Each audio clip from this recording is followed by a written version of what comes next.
All right, suckers, let's go. Let's do this. It's previews and predictions time, the international break edition, which means I have a reason to say Uruguay again because they are playing Brazil. So let's break down that game first. Because even though it's just a friendly, which they are playing at the Emirates in England, by the way, which makes it feel more like a money grab than anything else, it's never just a friendly between these two countries. And with Brazil hosting next summer's Copa America, this game is a good opportunity for both managers, Tite for Brazil and Oscar Tabarez for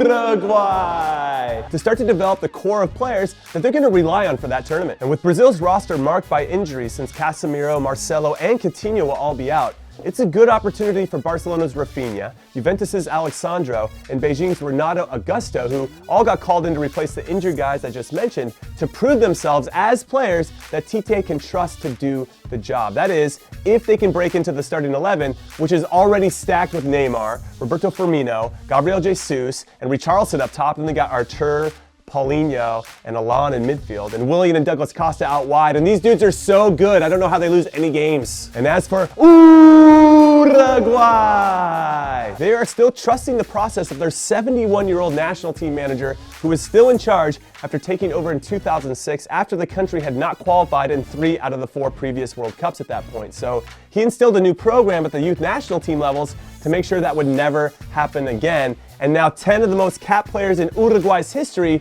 are products of this program, so maybe we should hire him here in the United States. And I don't care how old he is. Anyway, this should be a fun one to watch, specifically to see 2 old teammates, Luis Suarez and Neymar, and 2 current teammates, Edinson Cavani and Neymar, battle it out for their respective countries, and I'm gonna say it ends 2-2, because that's what I do, and that's how I roll. So suck it.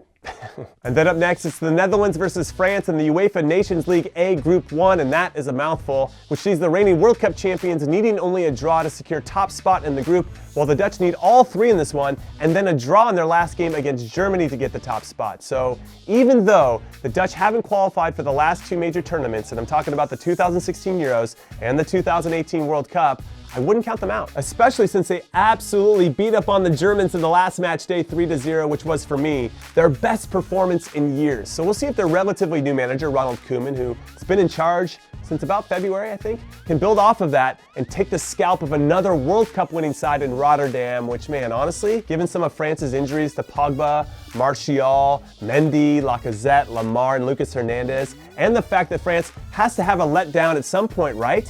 Well, I think the Dutch might be up for it, led by their super motivated right now Memphis Depay, so I'm gonna say that the Orange do it 2-1. And now I want to turn my attention to qualifying for the Africa Cup of Nations because A, it's a special tournament, and B, it deserves our respect. So the standout game for me is the one in Group H, Congo versus the Democratic Republic of Congo, or DR Congo, or Dr. Congo as I like to call them, in the Congo Derby. And what's crazy is that with only 2 group games left, these 2 are battling it out for that second spot since the 2 top teams in each group qualify for the big tournament. Zimbabwe are on 8 points in their group and look certain to lock up a spot. DR Congo has 5, Congo has 4, and Liberia has 4 as well. So this game and this whole group is going to be lights out. It is so big, and I wish I could watch these games, but they don't show them here in the States, and that kind of bums me out. Anyway, as for a prediction, Dr. Congo beat Congo 3-1 in the first group game, but Congo, who are hosting this match, haven't lost at home in the group stages, and with what's at stake, I believe it's going to be super tense, and neither side is going to want to make a mistake, which means it'll probably be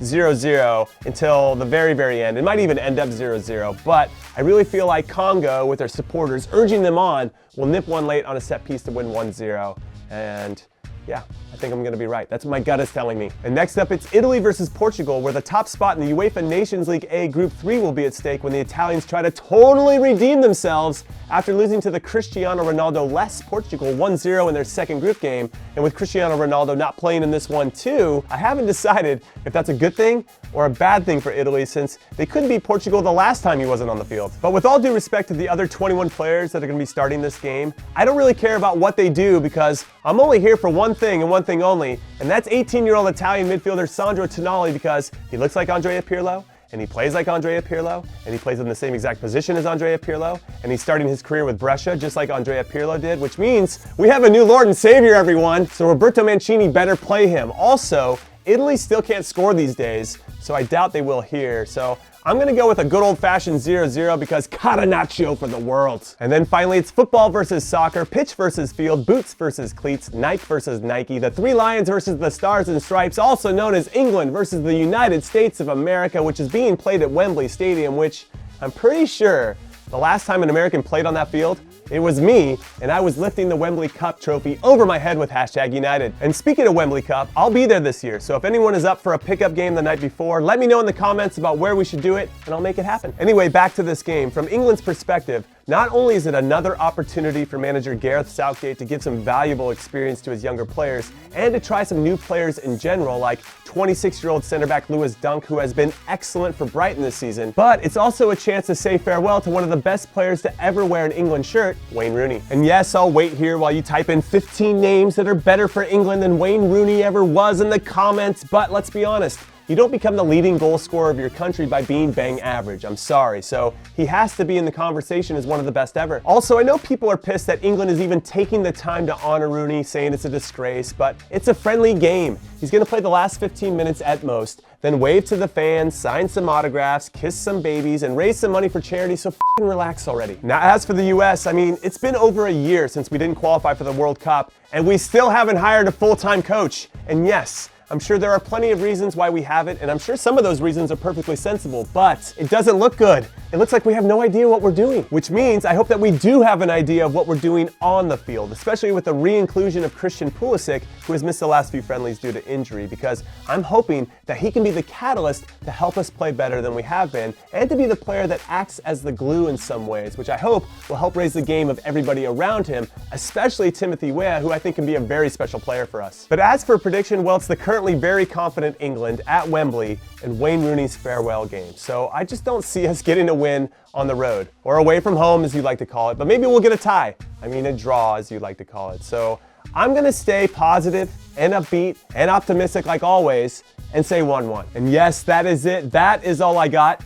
Except for this, you knew that was coming. Predict the right score for England versus the United States, and if you get it right, you'll be entered to win some Warm Baller stuff, and you know the deal at this point. Also, I want to give a shout out to all of my longtime subscribers and all my short-term subscribers and all of my subscribers because I seriously love you, and I think you're going to be interested in and excited about some of the moves that I'm going to be making in a few months' time. But that's going to have to be a conversation for another time because I don't want to spoil the surprise. And this week, I actually want to specifically say thank you to Jasmine Watson, GK Isaac, and Lucas Chromiak because their consistent support and positivity in the comments is always appreciated and it always pumps me up. Anyway, for everybody else, have a good or bad weekend. Later.